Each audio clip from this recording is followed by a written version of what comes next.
The Daily Dribble.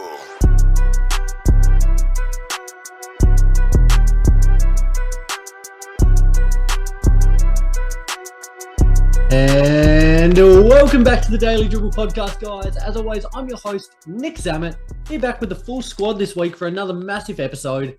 We've got here Mr. Liam Hancock. Hey, guys. And Mr. Roy Hancock. How are we going? Gentlemen, the conference finals are here. It has been an enthralling week of basketball, to say the very least. What have we made of it all thus far, Lee? Are you, the excitement for me, I've tried to contain it a little bit there, but it is bursting at the seams. Have you found it an incredible week? Oh, it's been amazing. And a lot of the teams, or the four teams that are in the conference finals, no one would have expected them to be here. No, I certainly didn't. That's what makes it so exciting, doesn't it? Yeah, with the exception of the Nuggets, perhaps, but and the Celtics, but it's been amazing. So you expected half of them to be there? Oh, there you go. That's well, they were in contention. with the way our broken schooling system is, 50% to pass mark, isn't it? So there you go, Lee. You've done all right, pal. Row for yourself, both our teams in the conference finals. It's, it hasn't been the greatest of weeks thus far for us. We'll touch on that a little more shortly. But for yourself as a fan, have you enjoyed, it's crunch time basketball here. Every game, every possession matters. Yeah, well, you look at both rounds, both matchups at the moment, both equal, squared up, 1-1, and anything could happen really at the end of the day. Not for my boys. Oh yeah, your boys actually went down today, didn't they? Unfortunately. But it could go either way still. I don't care that it's 2-0. There's still plenty to play out in both of these series. Fantastic. Well, I look forward to discussing that a little more with you two very, very soon. Before we get into the show though, guys, a big shout out to both Stadium Scene and The Cover. Week in and week out, I continue to say it. They are doing tremendous things for us and a whole host of other content creators in and around Australia, the US, New Zealand, helping promote and showcase our work. So very, very thankful for all their continued hard work and support of us. Guys, before we go into some playoff talk, let's start with some quick odds and ends and start first and foremost with probably the most highly touted player in recent memory, recent history for that fact, Victor Wembanyama. His fate almost seems all but set. During the week, the draft lottery took place with the top five. Well, I'll rattle off the top five teams. Yes. Their top five picks. The number one pick will go to the San Antonio Spurs. The number two pick to the Charlotte Hornets. Number three, the Blazers. Number four, the Rockets, and the Detroit Pistons, rounding out the top five there. As I said, guys, Wemby is a name that's been on everyone's lips the last probably 12 to 24 months. No doubt. There's no feasible circumstance we see that he doesn't go anywhere but Spurs, is there? No way. He's a Spur, and he will probably be a Spur for a long, long time. I don't see them willing to let go of him, and hopefully he can turn that franchise around, because it's been a while since the Spurs have been at the top of the table, and I think he's a perfect piece for them going forward. Absolutely, and it's exciting, isn't it? It's exciting to see him go to a team where it's going to be completely his own. Yes. If he had to go on to say somewhere like the Rockets, they've got so much cap space, possibly looking at getting the Harden in, for example. Jalen Green, all these young players. The Spurs are completely a clean slate for him, which I'm really excited about. For the Hornets, though, Lee, you're still going to pick up a great player.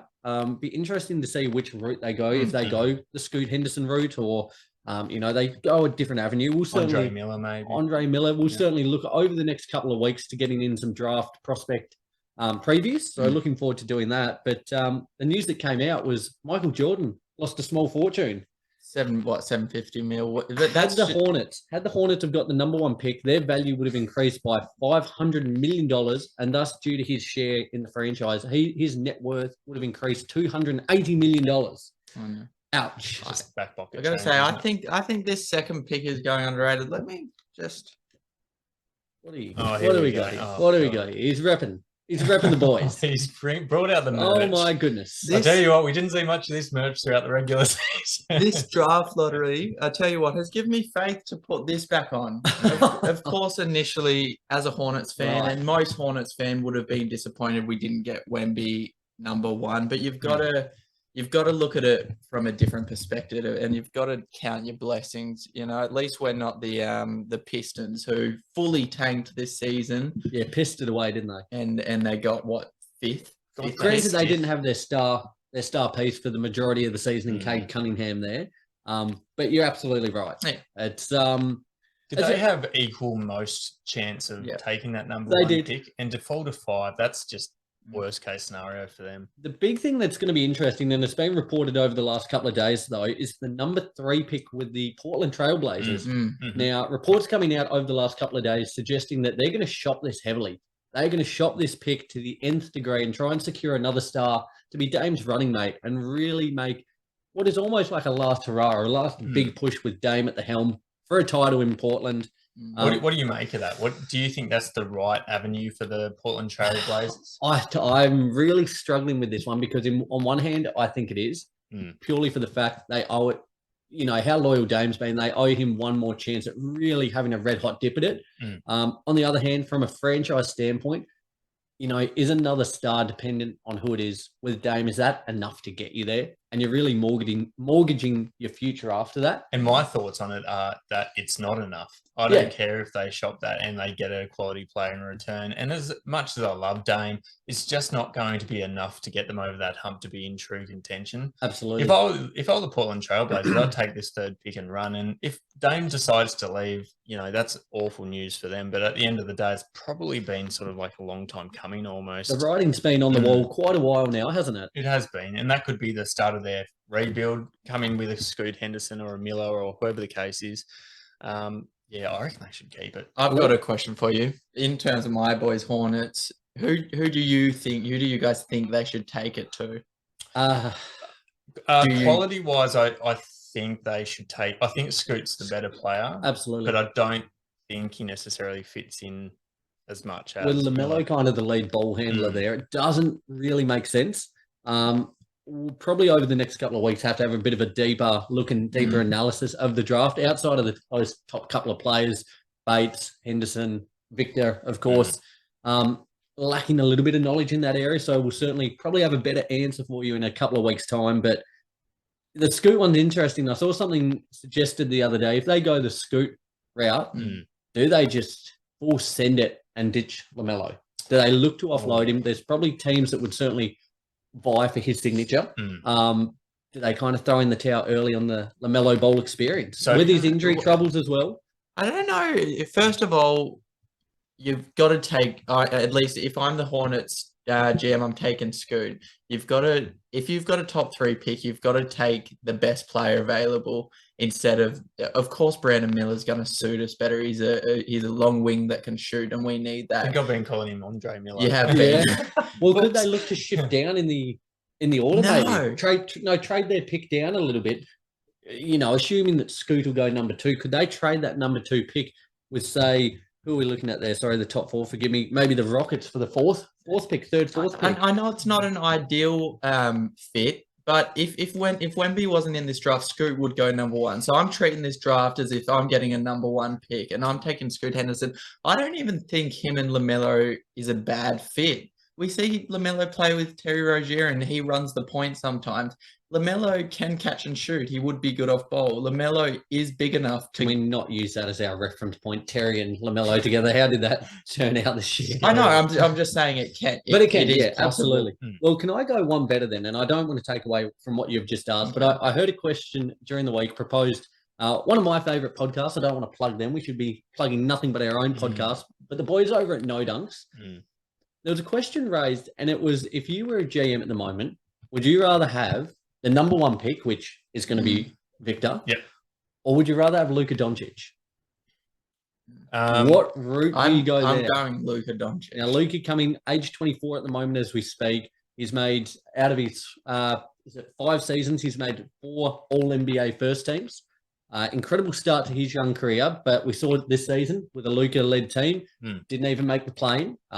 You know, how much of the blame you put on him for that is up to you. But which route would you go there? Just as a little hypothetical. I would go Luka purely because we haven't seen Wemby in the NBA. If you look back to 2003 draft, I wonder if people were saying, would you rather take Kobe or LeBron? And probably back then I would have said Kobe, because I haven't seen LeBron in the NBA. That's coming off a 3-peat as well. So. Good. Yeah, absolutely. I've got to wait to see him in the NBA. Yeah, well put. I don't mind that. It's actually a tricky question because we're sort of seeing at the moment, what is he, 24, Luka? Yep. We're sort of seeing him sort of reach his potential. Starting to reach his prime. He's coming into it, isn't he? And he's no doubt one of the superstars of the competition, but we've already seen that he's not really enough for them to like be truly competing. The thing that I like about Wemby, even though he hasn't played a game, is he's got all the potential in the world. We still don't know what he's going to achieve. I'm so keen, man. Is he going to be a guy who can carry you into the promised land if you're the Spurs, or is he going to be like, I just hope he reaches somewhat near his potential. How good will it be for him, though, learning under Greg Popovich? It'll be interesting to see how long he stays on now. I hate to stay on Wemby because we've been on it for a while, but don't worry, mate. The next 5 to 10, 15 years, it's all going to be Wemby, I reckon. This has to be the most ideal spot for Wemby to land. I know, despite their horrible recent season, but the French connection with Tony Parker, I'm sure a lot of people from France, or at least half, would have gone for the Spurs growing up. There was one team I wanted to see. They had low odds, but there was one team I wanted to see get him. Who? The Indiana Pacers. Oh. I think with Tyrese Halliburton just feeding it down his throat, he would have clocked up 20 assists a game, easily. And Wemby would have just feasted on a young, exciting team that's actually performing well. We saw through the first half of the year, they were an NBA darling team. I was, the odds were certainly not in their favour. May they ever be in your favour. But I would have loved to have seen that. I'd rather see him under arguably the wing of the greatest coach in history. It's going to be fun. It's going to be a great system for him to come into the league. Beautiful, guys. Let's push ahead, though. On the coaching front, there's been a couple of coaching casualties during the week. First and foremost, Monty Williams has been let go by the Phoenix Suns, a 2-time coach of the year, made it to the finals with the Suns in 2021. But new owner Matt Ishbia has made the decision to fire Williams, who has been, in that time, the winningest coach since 2021, which... What hope does it give any other head coach in the NBA? It was kind of startling, and you kind of think, is it just a clash with the big personalities maybe in that squad? Yeah. Is it just they're looking to go a different route, maybe having a coach that's not so player? He's a real player coach. Maybe they need someone to come down and just lay the hammer on this team. Who knows? But this one kind of caught me off surprise. I think it's stiff, to be perfectly honest with you. And I know we've said it in the past that we shouldn't be surprised when the head coach is the first domino to fall. But come on, like Monty Will, I know they probably haven't achieved. He didn't get much time to work with KD. He did. He got half a season, if that. And I just would have loved to see a full season of Monty Williams at the helm with KD. It could have been a different story. For yourself, Lee, did you see this one coming after their early exit versus the Nuggets? Oh, it's always on the tables if they fall even. You were going to say shit the bed, then, weren't you? I wasn't. I wasn't. If they shit the bed, if they fall even slightly below expectations, pretty much the coach is gone. Yep. And I did not expect it. Like, I expected Doc Rivers to be on the way out, but great segue into that. That was the second coach I had there, Doc Rivers. We saw that one coming. How's this? Doc Rivers has coached 7 teams that have held either a 3-1 or a 3-2 lead and gone on to lose that particular series. The 76ers, I'll touch on a little bit more momentarily. This one, the writing was a little more so on the wall, you'd say. Yeah, it was. But apparently, JH was a big contributor in his departure. Well, we'll hold on to that, big fella, because I'll touch on that a little bit more in a moment. But a couple of coaching casualties there, as I mentioned. Quite a few names being rumoured with both franchises.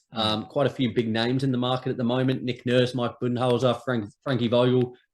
There's certainly some talent in and around the league. Steven Silas as well, off his departure from the Rockets. I'm going to say this is the most talent that we have head coaches that don't have a job right now. Has to be. Doc Rivers, Monty, Bud. Here we go. I don't want to this is our NBA-focused show. During the week, we also had in the NBL Chase Buford, the Sydney Kings, reigning defending champions, back-to-back champions.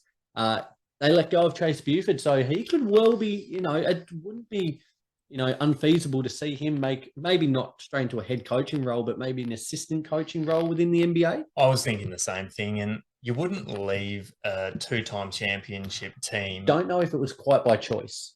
Do you think no? So he was pushed out. Coming from reports, and I've read a few interviews, and even from what he said, he wanted the opportunity to go for the 3-peat, but just with the direction the franchise was heading, and maybe some, there's certainly been a few disciplinary little actions and moments there. I think the franchise has opted to veer away from him there. Wow, I wasn't aware of that. Yeah, I wasn't aware of that. But watch his space. You never know. Okay, while we're on NBL talk, just real quick, Matty Dellavedova's coming back. My boy, he's back. It ties in with the NBA. Delly signed on a 2-year contract. And he mentioned that, just given the FIBA World Cup coming up, really wanting to lock down some solid game time, he's going to get that with Melbourne United as opposed to the Sacramento Kings. Great news for us. We love seeing him. It's great for the league down here. And it's great for him to be able to get really high quality minutes on the court. And he can still, no doubt, impact the game, and probably on a team that might be going in as arguably title favourites at the moment after not even making the playoffs this year. I think so. Good looking squad. They're looking good from the top down. They're looking like a legitimate. Joe Luala-Chul, Chris Goulding, Matty Dellavedova, Lukey Travers coming in. Also, there's rumours that Armani Brooks might be coming in, the young star that'll be going to the NBA in the next season or so. Unfortunately, they poached our assistant coach as well. Yes, Chancey, so Jacob Chance there as well. Hey, we could have done a full episode on the NBA. We could have. Well, let's transition back to the NBA, and it wasn't a great week for Mr. Ja Morant. Now, there was during the week we saw a video, IG Live. Him and I'm not sure who it was. He was in the car with, but we saw Ja once again waving a gun around. It was only for a fleeting second, but it's since come out that the Grizzlies have suspended him from all activities, and the league's continuing to do its own investigation as we speak. This comes 2 months after Morant was handed an 8-game suspension after brandishing a gun in an IG video at a Denver nightclub. He's since issued a statement since this video came to light, so I'll just read that very quickly. And I quote, "I know I've disappointed a lot of people who have supported me. This is a journey, and I recognize there is more work to do. My words may not mean much right now, but I take full accountability for my actions. I'm committed to continuing to work on myself." End quote. Do we think, lads, what will be the fallout here? Do we think he can get himself right? I first and foremost think he needs to spend time around better people. Right mentally or? Right mentally, into the space where he can actually still be an NBA basketball player. Because at the moment, Nike have pulled all his shoe range. He's losing a boatload of cash. I mentioned last week on the show, running that little solo one, guys. Check it out if you haven't already. Apple Podcasts, Spotify, YouTube. I mentioned how he sacrificed a big bag of cash by not making an all-NBA team, which he would have undoubtedly made had he have not been suspended. Yep. So things are falling apart very quickly for Ja at the moment. I'm trying to think, what is the actual payoff of what he's doing at the moment? Because what he's doing is essentially going, oh yeah, I'm a thug, I'm in a bloody gang, and by showing this gun on multiple occasions. But who cares? We don't know you as that, and we don't care about that side of you. We want to see you succeed as an NBA superstar, and you're missing out on so many opportunities. You could be on the outer at the Memphis Grizzlies now, which is just devastating for their organization if that is the case, because he brings so much excitement and hope when he's on the court. But when he's off it, he's just so problematic at the moment. I don't know. Can they persist with him? He's almost the face of a new generation, isn't he, Lee? And there's so many kids already, and even adults for that matter, that are looking up to him and seeing him, 6 months ago as the new face of the league, a player and potentially with a franchise set to dominate the next decade. And it's all unraveled so quickly. I mean, he's completely ruined his reputation as a face of the league because NBA 100% won't put out as much media. Oh God, how disappointed would you be if you're Adam Silver? And embarrassed, to be honest. You have this talk with him. Ja says he understands. Ja says he takes accountability, and then he goes ahead and does that, and that is going to affect Grizzlies' season this coming season. But it's interesting because it's not like. I don't know, because I don't have all the facts. I don't want to speak to it too, over the top. But it's not as if it's a problem in terms of, say, alcohol or drugs or gambling or whatever the case may be, like an addiction like that. It's almost like it's almost like a troublemaking addiction in a sense. It is. It's a weird little phase to be at the moment. For him, it's almost like an optics thing, but it's a very bad optics thing for him going on at the moment, trying to paint himself in a picture that no one wants to see him in, and no one. He must think that by showing this gun, he's attracting a certain sort of audience, but those people don't matter. They really don't. So I saw something last night, and I just want to read it very, very quickly, and it was kind of, I took a screenshot of it. It wasn't relating to this issue, but as we spoke about it, I just want to read this. And it might sound biased as a Lakers fan, but you biased with Lakers? With no father, no education, no training, and very few role models, they handed this young dirt poor kid $420,000 per week at the age of 18. He married his high school sweetheart, was never arrested, never used drugs, never humiliated his spouse with side chick stories, no outside babies.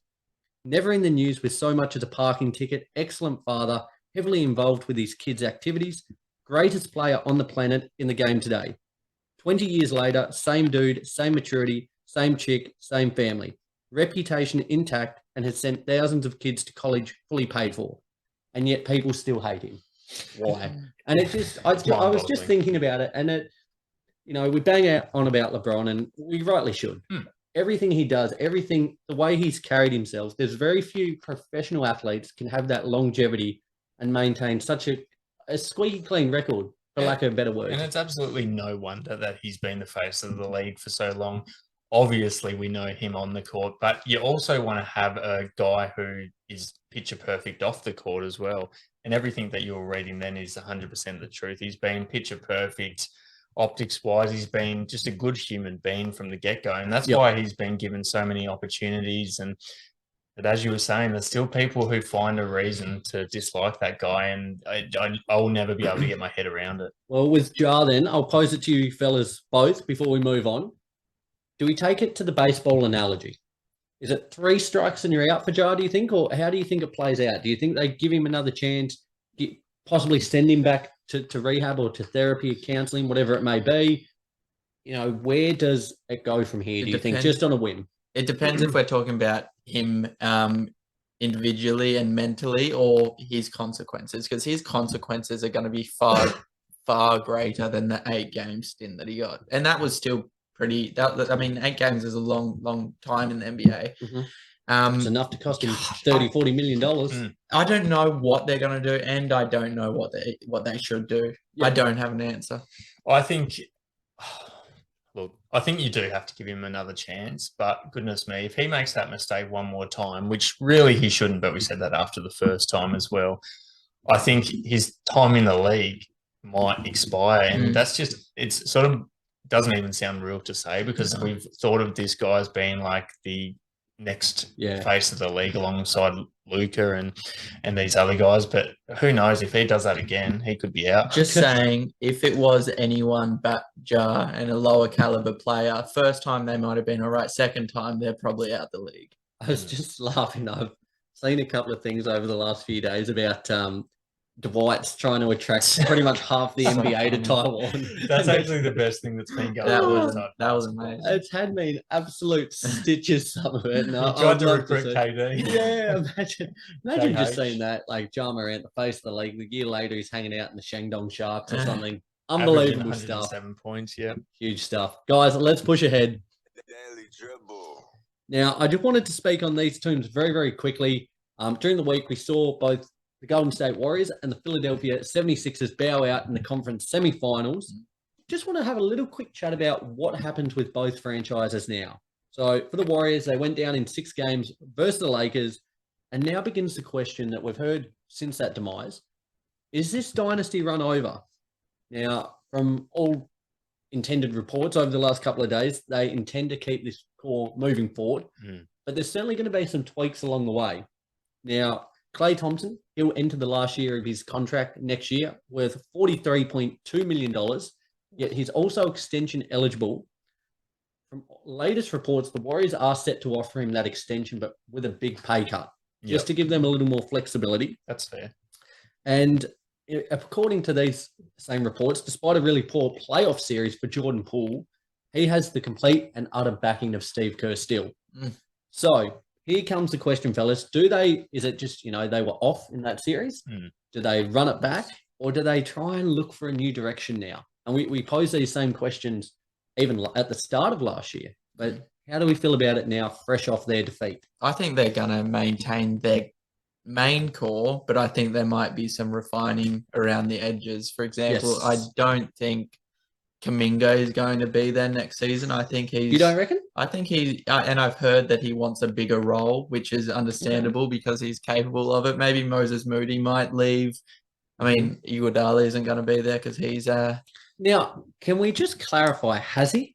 Yeah, he's retired. Yeah, Okay, I think would he have did, mentioned that because I swear I saw something like I saw that he had, and then I saw him put up something saying he hadn't or whatever. So I was very confused about which way that was going. And Yeah. I don't think they're going to cut Steph, Clay, or Draymond.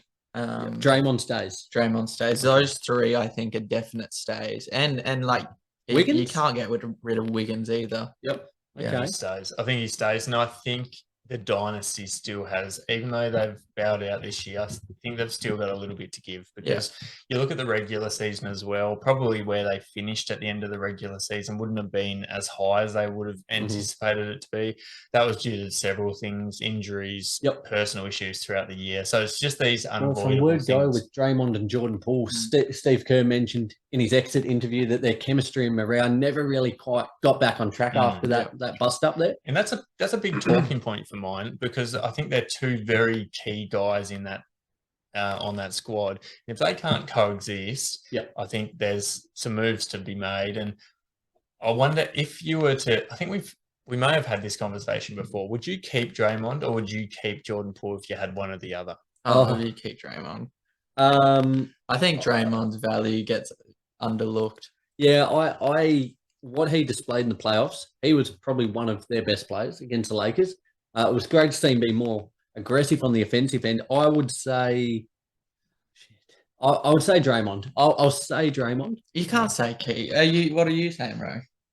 I think it's closer because I probably would keep Draymond in saying that Jordan Poole's got time on his side as well to continue to improve. But I think Draymond for that Warriors side probably just he fits that role really well for them, and he like on his day he's a key cog. I mean, he makes they don't play for they obviously play for his playmaking and his rebounding abilities, but I feel like they keep him because he makes everyone around them better. His effort, his ability as a leader. There's very few that have that level in the league. Yeah, of course, Curry can exist without Draymond, but he can exist even better with him. You know? Yeah, and I think you like those guys, even though he can cause trouble at times and can cause unrest within that team. I still think you love those guys who have the passion because you sort of jump on their back to a certain extent, even though he's not like the guy who's necessarily going to be putting up 30 every night like Steph. He's the guy who's constantly going to be talking to you every single game and giving you that push that you need. Well, can I say something that might maybe get a little bit of backlash? And I haven't thought about this too much in depth. It's just something I'm thinking off the top of the dome. What about, and I think there's very few teams that would take this, but I think the piece that could arguably go is Klay Thompson. I think with Jordan Poole, he can almost be made a little bit redundant, Clay. And if he's coming into the last year of a contract where you're paying him $43 million, way overs. Imagine what you could do in regards to your, a big concern was their bench depth. What they could do with $43 million spare. They could take Austin Reeves off your hands. I would certainly hope not. But that's Clay's value is very low right now, though. It is very low, and I know he's probably had enough time to work back into things now since returning from the injuries. I don't know. I just think like $43 million is a lot of money to pay a guy that's top tier level money. He's not the same Clay as he was 6-7 years ago. We sometimes fall into this trap with these guys who have had outstanding careers and their prime was as good as any. But he's not that guy anymore. He just isn't, and he's getting paid way overs, as you said, which is sort of exacerbates the situation as well. So I'm with you. I don't know if they will do it, but if they were to get rid of him, I would sort of understand. You kind of feel it's almost like similar with Draymond, just given what they've achieved. It's almost, we'll pay you, we'll keep you just, on merit. Literally the only untouchable on that squad is Steph, and everyone else is up for grabs in my eyes. I think so too. Well, let's transition to Philly then, lads. Now, clip it. I think we've clipped it the last 5 years. You know what I'm going to say? God damn it. Never, ever, ever again. Let me back this team in. What a kick in the teeth that was. They went down in Game 7 versus the Celtics, 112, should I say, to 88. They led by as many as 8 in the second quarter. The score early in the third quarter, for that fact, was 55-55, before the Celtics went on a 33-5 run to kill the game off. Shit. There goes the mic. See you later. Thanks for coming. I didn't need that anyway. There you go. That'll sound good in the headphones, I reckon. Good stuff. But 33-5 run, that was the game, dead and gone. It was so disappointing to see them pretty much disappear without a whimper. Little side note, though, Jason Tatum broke a very new record set by Steph Curry, most points in a Game 7. He dropped 51 points in this game, was absolutely cooking with that step-back three in the third quarter in particular. And it just begs the question now, what do Philly do? Doc's gone. A lot of unrest around James Harden at the moment. Do they offload him and build more so through Maxey? Do they just completely say, let's blow it up, get rid of Embiid? I know that's been spoken about a little bit. What is their best move, do you fellas think? And as I said, please hold me to it. Don't let me say anything about Philly again, because I'm done. Yes, it was very deja vu-ish when you predicted them the other week, and you could sort of see it coming, because we know what they've provided to us over the last few years, and it's just constant disappointment. Up 8 in the second, I was like, oh, come on, look out, it could be onto something, and then kaput. 33-5, are you taking the piss? You've got to be. In a Game 7, with the history that they have as well. With the MVP of the league. Yep.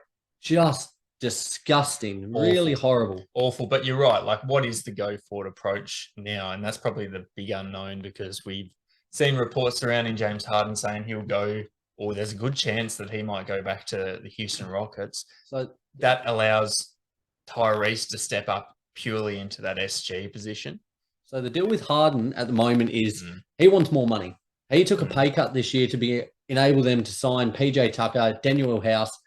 So he's kind of of the mindset now, right, I want a long-term contract, 4 years he's looking at. It's been reported 4 years he wants on really good money. And he thinks he deserves that, given he took the pay cut this season, which I certainly can't fault him. No, I think you couldn't simply ask him to take another pay cut for a team that bowed out in the second round. Like, that's criminal. The question is, though, where's he going to go to get the money he wants, but also he wants to be a part of a high-level team, but kind of be the guy.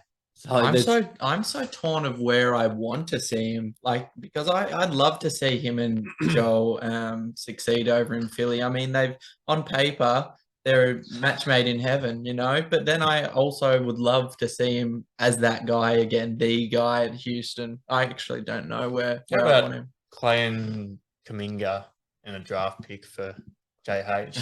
Go over for a serious chance of the title. Oh, imagine that. I don't know if he'd fit into their system, to be I don't think so either, but imagine that for a blockbuster trade. That would be wild. Better fire up the trade machine for that one. That's electric. To be honest with you, though, I kind of think he's taking the piss with I want to be on a contending team. I don't really think that's he wants to be the star. Yeah, I think he just wants to be the guy who wants to be earning bulk coin, which he will be if he gets another opportunity elsewhere. I think Houston will probably happen if I was to predict where he'll go. Do you think Philly will match? No, offer. I think Houston. No, because I think Philly have got pieces to step up, not to fill his shoes, but to fill a similar-ish role in terms of output. And they would have to get some quality in return as well. Well, I was just about to say, because he can walk. He can walk right now, and Philly get Jack All. Right, so that's what I was going to ask. Yeah, he's a free agent. So do Philly just they've probably got to try and re-sign him, don't they? They've got to re-sign him, then offload him. It seems the only logical way that they're going to. What would you put him on, like a 1 year? They'd probably offer him a 4 year. The money he wants, but then try and shop it around. Yeah, I don't think because he wouldn't accept anything other than. He's got all the leverage at the moment. It's a fantastic spot for him to be in. In terms of Philly, though, I think it's really got me flummoxed, because I see a world in which this team works, having an MVP level center in Joel Embiid with a guy who can not only create his own shots, get buckets, but can also facilitate at a really high level. Yep. We've seen that more prominent over the last couple of years since his departure from Houston. So it'd be funny seeing what role he goes back to Houston in. I worry though their bill, if they re-sign him, their tax bill is going to be astronomical. So pieces will have to be let go. Their depth will suffer. I think something's got to change, and I think it probably is Harden moving on. I still think Harris can go. I've said it for the last 5 years. Tobias Harris can move on, frees up a whole. To be honest, that if anything, okay, let's say that's the piece I would move.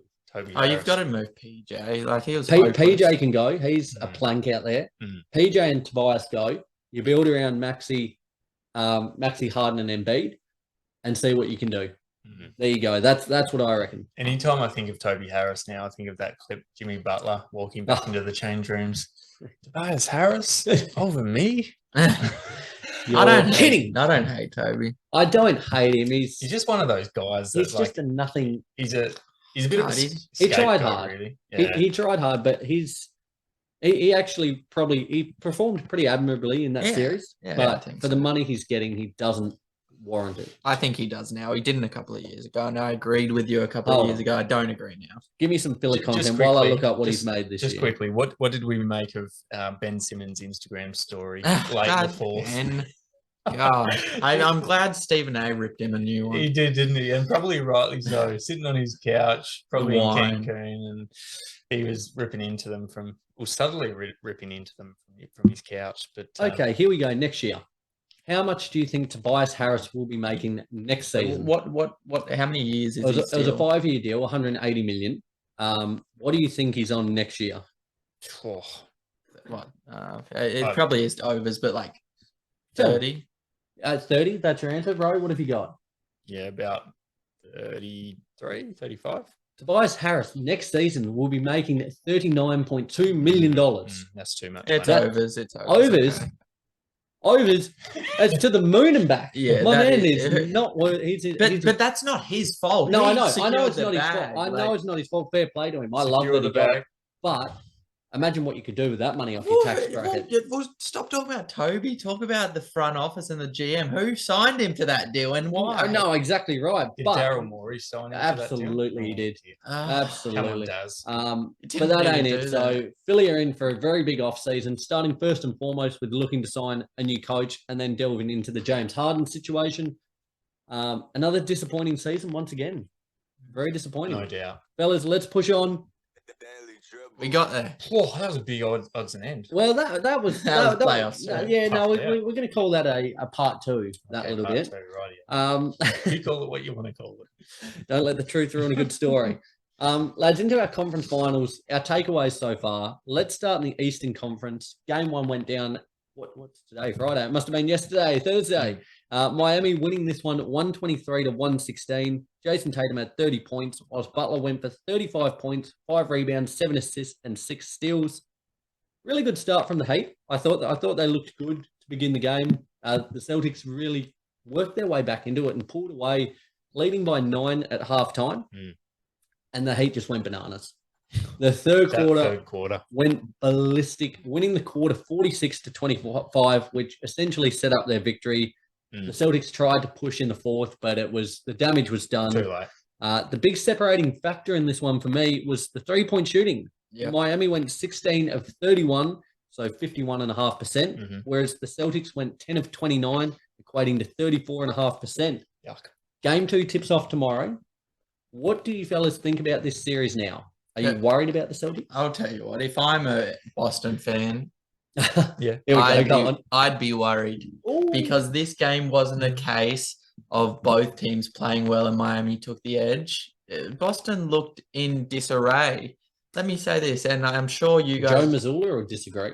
I'm sure you guys have seen this, but I'm saying this for the fans. Jason Tatum took a total of 4 shots in the second half.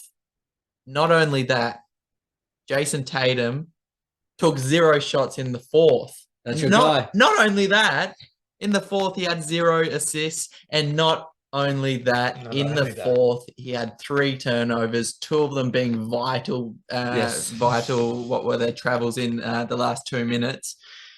Does it fall on Jason Tatum? Yes, a little bit, but I feel like this is a case of the lack of coaching experience for Joe Mazzulla is catching up to him. That third quarter, when they started to get on that run, he should have called a timeout much, much earlier. Yeah. He let it go too far. And that is certainly, I think that's the big difference in the factor. The big difference in the series so far is the coaching. You look at Joe Mazzulla, first-year head coach, going up against Eric Spoelstra, one of the greatest coaches, probably the best coach in the league at the moment, and one of the greatest of all time. The only guy who can rock the tight polo. And we love it. We do. But it kind of showed he is just able to adapt and change. And just the versatility he provides, it was really highlighted in that game one. Well, Spo's been in countless positions like this over the course of his career. Like gets the best out of his players. Yeah, he's been in the deep end a lot of times, and he's got his side out of the deep end. Whereas Joe Mazzulla, he's just finding out what this head coaching gig's all about. But particularly in the playoffs, it's a different beast, and he looked shell shocked. Like throughout that third quarter, when everyone was thinking, "Come on, you got to call a timeout now," and he just did not call it. Whereas start of the fourth quarter, Celtics went on a bit of a run. Spo was like, "Nah, I'm not having that." Yep, absolutely. Straight away. So, and then I think they hit a shot and like started going on a run there. Yeah, they did. So for yourself, Roy, game one, I think I mucked up. I said I think the Celtics get it done in 5. I would certainly change that now. Did we even do predictions? No, well, I did it last week. Oh, rocking the little solo episode there. Yep. So we missed out on that one. I no doubt know where you would have gone with it. But how are you feeling about this series now? It currently sits 1-0 in favour of the Heat. They got the road win. Do you think that's just a little blimp on the radar? The Celtics have lost their opening round games with all the series so far this postseason. Yeah. I mean, it's not all doom and gloom, is it? Like, yes, it's so far less than ideal to lose game one at home.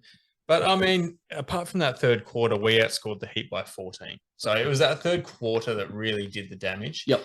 And it still gives me hope that if we can sort of prevent that from happening going forward, that's a big if, because we've seen that when that happens, we sort of look shell-shocked. We don't know how to respond to it. But if we can respond to that, I still certainly give us a chance in this series. But the Heat, the Miami Heat, like, they have impressed me beyond all heart. My wildest expectations for them in these playoffs have just exceeded it by tenfold. Like, they've been incredible. I remember we were talking about Tyler Herro's injury, and Nick, you were saying in odds and ends, Tyler Herro's return would be if they made the finals. And I said without a doubt, no, they're not making it past this first round. Jimmy heard you. Jimmy was locked in. He was locked into the show, wasn't he? But look where they are now. If you're a Celtics fan though, you've got to think, you got to feel not confident, but happy about the fact, like, you don't expect Miami to go, was it 51.5% again from 3, do you? A lot went right. They were putrid. They were one of the best 3-point shooting teams in the league last season. This season were just god-awful in the regular season. But since the playoffs kicked off, they have been money. They have been lights out, and it just really shone through in this game here. But, you certainly don't want to, test them. Because they are making that ball at the minute, but to go 51.5% again, big ask. You just can't underestimate how vital that. I know it's stating the plain obvious, but how important that first round win against the Bucks was, because that just provided them with so much self-belief going forward. The confidence that these guys are playing with, they're thinking, well, if we can beat the Bucks, number 1 seed, we've got everyone else covered. Well, they're playing like it. They have the most confidence, and it starts with Jimmy. What was your thinking?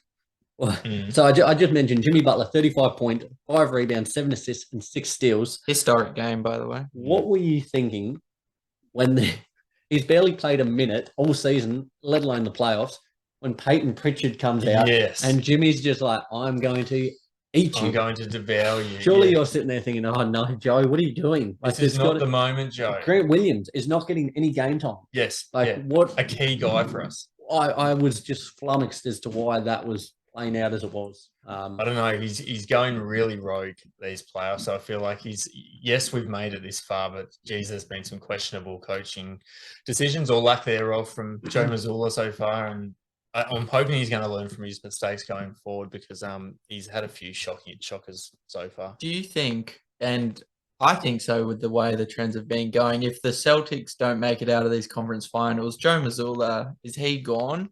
No. No, he's not gone. No, I You wouldn't don't think so. reckon? No, First I year don't think coach. so. He's With all of these good coaches roaming He around? gets another chance. He does. Okay. absolutely. Although, But you know how brutal and cutthroat the business is. Yeah. but he's been offered a 4-year.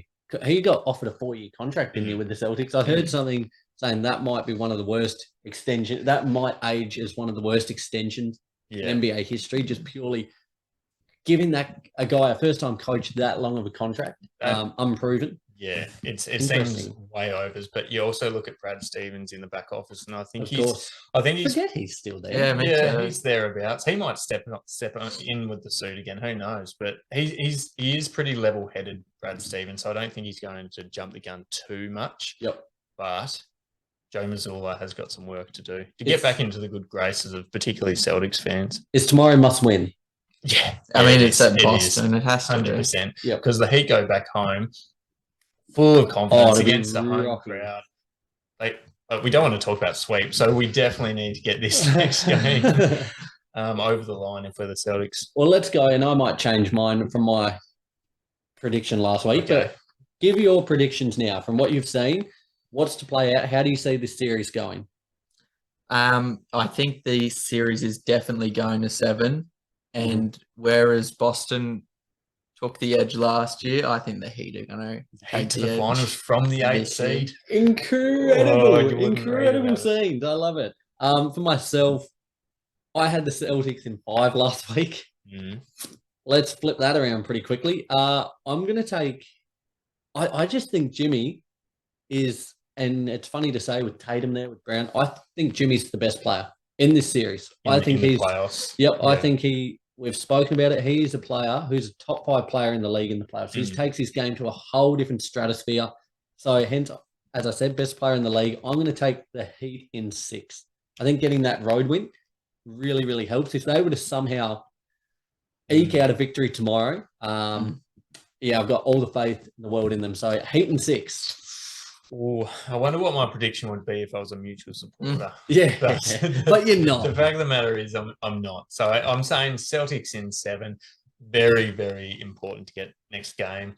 And if we don't, it's just game over. Like it's potential for a sweep. So I think Celtics in 7. I think we need some better coaching decisions going forward. Hopefully we can lock down Jimmy a bit better than we have been able to already. And you need your star to show up. Late game. Yeah, we need another 50 piece, I think, from JT. I mean, even the even the Heat's role players were great. 6 out of the 8 players that played scored double digits. Kyle Lowry's been on one. He has been. Barely played in the season. Duncan Robinson playing Caleb game time. Martin's been great. Absolutely. Well, you're going to be hard to beat if you're the Heat. This is so obviously Jimmy 35, Bam 20, but then you look at Strus, Vincent, Martin, and Lowry, all 15 each. Brilliant. If that happens in most games, they're winning that game. If you're getting that output from all of these key guys. Yeah. Oh, it's exciting. That I think that win has made this a considerably more exciting series. As I said, I had the Celtics in 5 last week. Them getting this first win, I reckon this series is poised on a knife's edge. It could go either way, and it's really, really exciting if you're a neutral fan out there. Very stressful if you're a fan of either Boston or Miami, but certainly looking forward to seeing how that one plays out during the week. Yes. Let's progress to the Western Conference. Oh, okay. Oh, Nick, sit up straight. Game 1, Denver won 132-126. LeBron had 26 points, 12 rebounds, and 9 assists, whilst AD had 40 points and 10 rebounds. Jamal Murray, 31 points, 5 rebounds, 5 assists, and 3 steals. Whilst Nikola Jokic had 34 points, 21 rebounds, 14 assists. It was just a dominant performance. Jokic absolutely feasted in the first quarter, had 8 points, 12 rebounds in the first quarter to go along with 5 assists and 2 blocks. The Nuggets, should I say, held control through most of the game before the Lakers were able to rally late. They had the chance to tie it with the LeBron 3-ball with about 45 seconds to go. Unfortunately, didn't go down as none of his threes have. No. D'Lo struggled once again, whereas Rui I thought was tremendous. And that carried across into game 2 today. He was electric, Rui Hachimura, getting increased game time. Denver won game 2, though, 108-103. Jokic, another massive game, 23 points, 17 rebounds, 12 assists, 3 steals. Jamal Murray had 37 points, 10 rebounds, 5 assists, and 4 steals, whilst LeBron on the opposite side had 22 points, 9 rebounds, 10 assists. Watching this game, it started really well for the Lakers. Both KCP and MPJ got 2 early fouls, went into quarter time, 27 apiece. Rui turned up big, though. In that second quarter, he went in at halftime with 17 points on 7 of 7 shooting to help the Lakers lead by 5 at the half. Again, held control throughout the majority of the third quarter. They led by as many as 10, the Lakers, before the Nuggets clawed it back to 3 going into the last quarter. Might I just say, have you guys seen the play at the end of the third? I don't think I did. Lakers get the ball about 14 seconds on the clock, off a block. Dennis Schroeder runs up, pulls up for a 3. They could have just held it for the last possession. They're up by 5 at this point. Held it for the last possession, tried to maybe make it a 7 or 8 point game. I did. Pulls up for a 3, 12 on the clock. They get the ball back. Jokic runs down, finds, I think it was KCP in the corner, misses the 3, but gets the tip right on the buzzer. It mightn't have been going in, but it was called an offensive goaltend on Anthony Davis there, who had an absolute stinker, which I'll touch on momentarily. They go in 3, up by 3, and it just kind of halted all that momentum. Going up by 5, I know it's only 2 points, but it's a difference. It is a difference when you're playing a team this good. And for me, I was speaking to a mate, shout out to Ethan Griggs, who's a Nuggets fan, and I said to him at 3/4 time, I was like, I just feel like you blokes are going to run over the top of us here. Boy, were you right. And that they did. After a pretty quiet shooting game from Jamal Murray, he caught fire. Some absolutely massive threes. MPJ, after a quiet game as well, also chimed in with a couple of big threes. They got quite a comfortable lead there, up by as many as 12, the Nuggets, with only a handful of minutes to go, before the Lakers were able to kind of get things back into a position of potentially winning. Again, LeBron, the 3-ball wasn't going. Some boneheaded plays down the end, but they ran away with it, the Nuggets, to win by 5. And there you go. 2-zip as it stands to the Nuggets. For me, though, the big difference in this game between winning and losing was AD. Yes. Yeah. Game 1, as I said, 40 points, 10 rebounds. Today, he had 18 points, 14 rebounds, 4 assists. Yet he was 4 of 15 from the field, 4 turnovers, 4 personal fouls. And just on LeBron, one more point before you guys chime in here. That guy couldn't hit water if he fell out of a boat from 3. He was 0 of 6 in this game from 3. And in this playoff run so far, he's 1 of 20 on 3-point shots in the fourth quarter across the whole playoffs. LeBrick. And I hate to say it because we were just hyping him up before, but it's hard because you look at him, you look at his whole career and you say that's one of the most clutch players ever, and the stats say he's one of the most clutch players ever. Absolutely. But these playoffs, and I'll go back to that, it was such a pivotal point to me and for the Lakers in that game 1. Him jacking up that ISO 3 with 45 seconds left. Lakers were down by 3. He got back into a big comeback, big rally. He was already 0-2 from 3 this game. He's been shooting, as you said, horribly 25% from 3 throughout the whole playoffs. Puts up an ISO 3. That's not bad, actually. That's better than I thought it would be. Ends up losing by 6. I want that ball in Austin Reeves' hands because in the fourth, over the last 2 games, he's shot 75% from the field on 8 shots. LeBron's shot 34% from the field in the fourth on 11 shots. I'd much rather that, but I agree that LeBron is one of the most clutch players ever throughout his career. I want that ball in Austin Reeves' hands. Austin Reeves trying to earn that huge contract, isn't he, Nick? I have bloody oath he is. He's going to get paid too. Just before you go, Ro, here's a question. As a fan, would you rather say, so I'm just taking it back to that game 1, would you rather have a game where your team just gets blown out and at halftime you're thinking, okay, this one's over, whatever, pack her up. But or would you rather be given that little bit of hope where your team makes a Herculean comeback? There's almost a little glimmer of hope, and then it's snatched away. No, I'd rather get smashed out of the water. So would I, and that's what I thought it was going to be. I was like, right, I will chalk this one down to a loss. hurt so much more knowing we had a chance. Oh, no doubt. So difficult to swallow when you think you've got the opportunity. You're almost thinking to yourself before the game's finished, oh, what will it feel like if we get up here? That's exactly what I was thinking. Yeah, 100%. No, it's disappointing. But I tell you what, Nick, like, I wouldn't be too doom and gloom. Okay. If you as a Lakers fan, like, you're coming up against the first seed. They've been the best team all year at home, which is really difficult in Denver. That altitude over there, it's really difficult to get wins over there. And so I wouldn't be too down in the dumps, but these next 2 games at home for the Lakers, just vital to get both of these, because 6-0 at home so far, the Lakers, which is a big stat, huge helps. stat. And Jokic, I don't think you're going to be able to stop. I think he's a guy who you just have to cope with the fact that he's going to lay it down to you every single game. But I think if you can get on top of some of these other guys, like the Jamal Murrays, the MPJs. Aaron Gordon had some big throwdowns today. I was like, God damn it. We've got to, and I said this last week, if Jokic wants to score 50 points every game, so be it. Let him try and do it. But you got to limit everyone else, and they've just not done a good enough job. Like, Jamal Murray's been massive.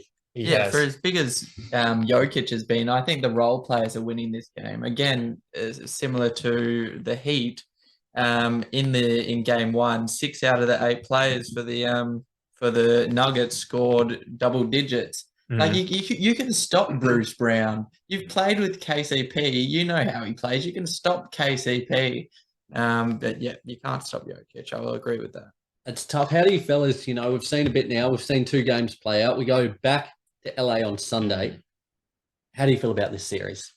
Where is your predictions line at the minute? I think I have the Denver Nuggets in 5. In 5? I think so. I think the Lakers might get 1 at home. Yep. But I think the Denver Nuggets, I think they're just a very well-oiled machine. And they are. It's plain and obvious to see, and it has been throughout the course of the regular season. Valiant effort from the Los Angeles Lakers. I actually hope they win this series, the Lakers, but I just don't think they will. Yeah. I think that Denver Nuggets team is going to be difficult to beat by anyone. If it's the Celtics or the Heat coming into the finals, I think I'd still back the Denver Nuggets to win that. Lee, for yourself, where do you sit? I think they can. I think they will take this next game. Actually, like, looking at that game 1, they didn't play bad. They shot over 50% from the field, over 45 from 3, only 7 turnovers, which is pretty good. And they know what they're doing wrong. It's obviously that fourth quarter in both games were horrendous. As much as I love LeBron, don't let him jack up a 3 with 45 seconds, even 2 minutes left, to be honest. And their rebounding is obviously a big problem. In that game 1, Jokic out-rebounded the Lakers in the first half, I think 16-13 or something. So that's brutal. They know what they need to figure out, and I think they'll take this next game at home. So Denver in... I'm still going Denver. I'll go Denver in 6. Denver in 6, okay. Yep. I feel really disappointed. I know we've played 2 in a row. I feel really disappointed that we didn't win today. We were in a commanding position for the vast majority of the game. We were up by as many as 12 throughout the game. And we just made some really boneheaded plays and as Joe Mazzulla said the other day in their 3rd quarter blowout, we let go of the rope. Yep. I think we really needed this win today. I said Lakers in 7. I'm going to stick with it. That being said, I don't feel as confident. I think it's either Lakers in 7 or it's Denver in 4. I could see it going either way at the minute. This was really the one that got away. And I think if we went back to LA 1 apiece, series on. But Sunday's game is going to be pivotal, to say the least. Must win. It is a must win. Got to be amazing to see these Lakers in the playoffs. I mean, they haven't even been together for that long. Outside of AD and LeBron, they're pretty much a new team, still building chemistry. I'm rooting for the Lakers. Well, here we go. Let's manifest it then, lads. Come on, all aboard the Laker train, and hopefully this time next week, purple and gold will be raining from the rafters. Can't believe the only guy with a team shirt on, his team isn't in the playoffs. You guys should have your Boston and your Lakers jerseys. Mate, when you 1 zip down at home, when you 2 zip down on the road, there's I rocked the jumper last week, the Lakers jumper. this week not feeling quite as enthusiastic. You need a reason. I had my reason. I'm not going to lie. As soon as I saw the Hornets had that second pick, I was thinking to myself, Lee's jumping straight back on board, and didn't he ever? I've got faith in A few days after, and on Bring in comes the Scoot. tea. Bring in Scoot. Look, Lee's already. This season's effectively over. It was effectively over 2 weeks in. It's already everything was planning towards next year, wasn't it, mate? Scoot Henderson is a Hall of Fame name, Oh, my whereas Brandon Miller, as Roy likes to say, Andre Miller is not. He's not. Yeah. Look, There you go. Scoot is a cool name. It is a school name. It's a school name. name. It's God, Scoot, school, scat. It's all happening. That's probably the cue, lads. Guys, we really appreciate you joining in with us once again for another action-packed week of NBA action. Continue to stay up to date with all the socials, Instagram, Facebook, YouTube, Twitter, TikTok, to stay up to date with all the latest news from across the NBA and NBL. Lads, this time next week when we return, we will have a pretty clear picture of who's going to be going to the NBA Finals. So certainly looking forward to kind of delving into a little bit of analysis into that one and how it might play out. But here's hoping for, yourself, Ro, and me that this time next week we'll have big grins on our faces. There's plenty to play out, so let's not rule our boys off just yet. Absolutely, guys. From Ro, Lee, and myself, thank you once again for tuning in, and we cannot wait to talk to you again next week. Bye.